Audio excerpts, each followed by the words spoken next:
Good morning friends.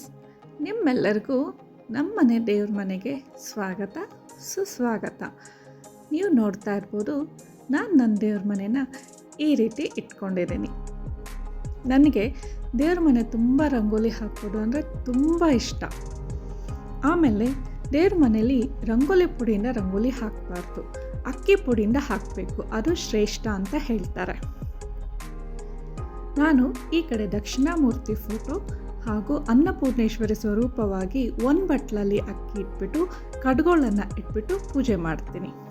ಇಲ್ಲಿ ಲಕ್ಷ್ಮೀ ಬೀಜ ಮಂತ್ರವಾದ ಶ್ರೀ ಹಾಗೂ ಕುಬೇರ ರಂಗೋಲಿಯನ್ನು ಹಾಕಿದ್ದೀನಿ.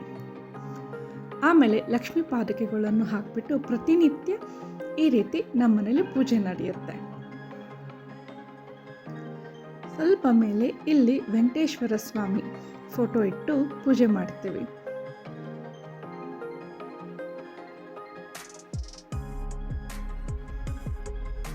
ಸೊ ಹೇಗಿದೆ ಫ್ರೆಂಡ್ಸ್ ನನ್ನ ದೇವ್ರ ಮನೆ? ಕಮೆಂಟ್ ಸೆಕ್ಷನಲ್ಲಿ ತಿಳಿಸಿ. Please like, share and subscribe to support me.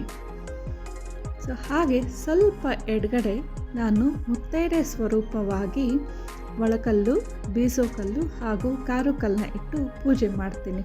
ಪ್ರತಿ ಅಮಾವಾಸ್ಯೆ, ಹುಣ್ಣಿಮೆ ಹಾಗೂ ಶುಕ್ರವಾರದ ದಿನ ಇದನ್ನು ಪೂಜೆ ಮಾಡ್ತೀನಿ. ಇದು ನಾನು ಪಾಲಿಸ್ಕೊಂಡು ಬಂದಿರೋ ಪದ್ಧತಿ.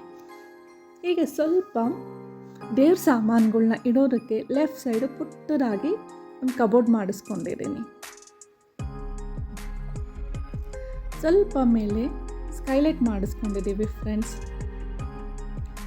ಸೊ ಇಲ್ಲಿಂದ ಮುಂಜಾನೆ ಸೂರ್ಯ ಹುಟ್ಟುವಾಗಿಂದ ಮುಸ್ಸಂಜೆ ತನಕ ಸೂರ್ಯನ ಕಿರಣ ಯಾವಾಗಲೂ ನಮ್ಮನೆ ದೇವ್ರ ಫೋಟೋಸ್ ಮೇಲೆ, ಮೂರ್ತಿಗಳ ಮೇಲೆ ಬೀಳ್ತಾನೆ ಇರುತ್ತೆ. ಅದನ್ನು ನೋಡ್ತಾ ಇದ್ದರೆ ಏನೋ ಒಂಥರ ಪಾಸಿಟಿವ್ ಎನರ್ಜಿ, ನೋಡ್ತಾನೆ ಇರಬೇಕು ಅನಿಸುತ್ತೆ ಫ್ರೆಂಡ್ಸ್. ಏನೋ ಮನಸ್ಸಿಗೆ ಒಂಥರ ನೆಮ್ಮದಿ. ಸೊ ನೋಡಿ, ನನ್ನ ದೇವ್ರ ಮನೆ ಈ ರೀತಿ ಇದೆ. Take care of yourself. Bye.